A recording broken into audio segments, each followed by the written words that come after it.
नमस्कार विद्यार्थियों।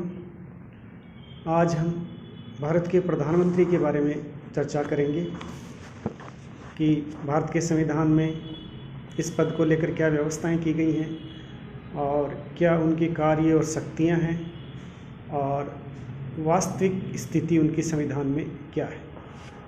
सैद्धांतिक रूप से भारतीय संविधान द्वारा समस्त कार्यपालिका शक्ति यद्यपि राष्ट्रपति में निहित मानी गई हैं, लेकिन राष्ट्रपति एक संवैधानिक शासक मात्र है।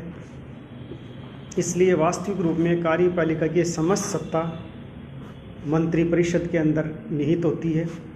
राष्ट्रपति के नाम पर मंत्रिमंडल ही शासन की सारी जो शक्तियां हैं उनका प्रयोग करता है।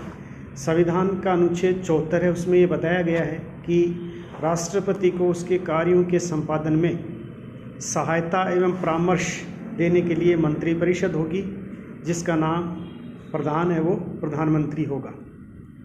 मंत्रिमंडलात्मक शासन व्यवस्था के कार्य करने के कुछ सर्वमान्य सिद्धांत हैं, जिनका पालन भारत की जो शासन व्यवस्था है उसके अंतर्गत किया गया है। इस सिद्धांत का उल्लेख इस तरह हम देख सकते हैं। एक, नाम मात्र के कार्यपालिका शक्ति की प्रधान व्यवस्था है। दूसरा, व्यवस्थापिका और कार्यपालिका में अभिन्न संबंध है। तीसरी बात है, मंत्रिपरिषद की राजनीतिक एकता है।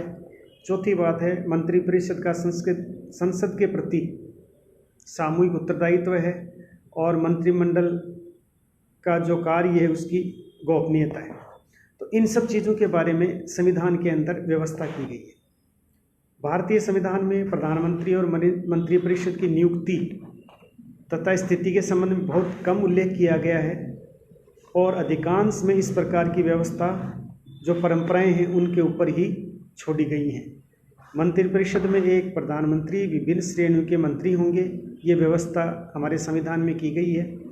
मूल संविधान द्वारा मंत्रियों की संख्या निश्चित नहीं की गई थी, लेकिन 91वां जो संविधान संशोधन हुआ था, जो कि 2003 में हुआ था, के आधार पर व्यवस्था की गई है कि प्रधानमंत्री सहित मंत्रिपरिषद के सदस्यों की संख्या लोकसभा की कुल जो सदस्य संख्या है उसके 15% से अधिक नहीं हो सकती है। संविधान के अनुच्छेद 75 के विभिन्न भागों में मंत्रिपरिषद की रचना के संबंध में केवल कुछ बातें बताई गई हैं, जिनमें कुछ बातें जिन पर हम चर्चा कर सकते हैं कि प्रधानमंत्री की सलाह से राष्ट्रपति वो अन्य मंत्रियों की नियुक्ति करेगा। मंत्रीगण राष्ट्रपति के प्रसाद पर्यंत ही अपने पद के ऊपर बने रहेंगे। मंत्रिपरिषद सामूहिक रूप से लोकसभा के प्रति उत्तरदायी होगी। प्रत्येक मंत्री को अपने पद धारण करने से पूर्व राष्ट्रपति के सामने अपने पद व गोपनीयता की शपथ लेनी होगी।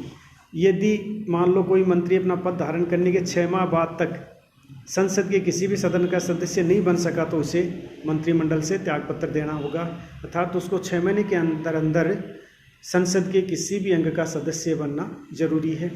इसके अलावा मंत्रियों को वे सब वेतन भत्ते प्राप्त होंगे जो समय समय पर संसद विधि के द्वारा तय करती है।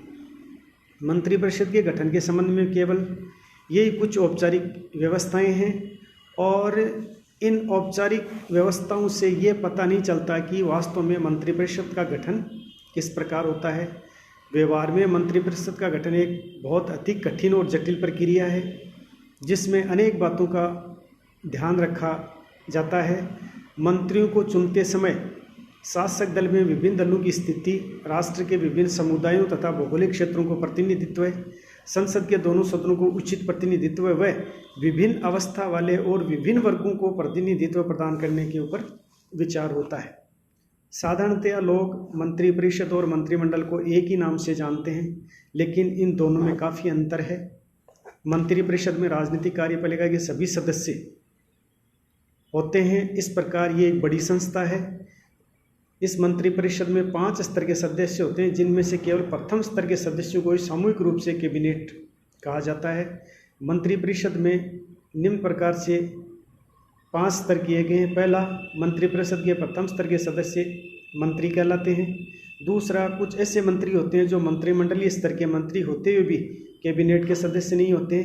ये वे मंत्री भी इन विभागों के अध्यक्ष होते हैं। उन्हें मंत्रिमंडल के सदस्यों के समान ही वेतन वगैरह और अन्य जो सुविधाएं मिलती हैं। तीसरा श्रेणी में राज्य मंत्री आते हैं, जिनकी स्थिति पूर्ण मंत्री अथवा उप मंत्री के बीच की होती है। ये विशेष महत्वपूर्ण विभागों से संबंध रखते हैं और कभी कभी इनके द्वारा विभाग के स्वतंत्र प्रधान के रूप में भी कार्य किया जाता है।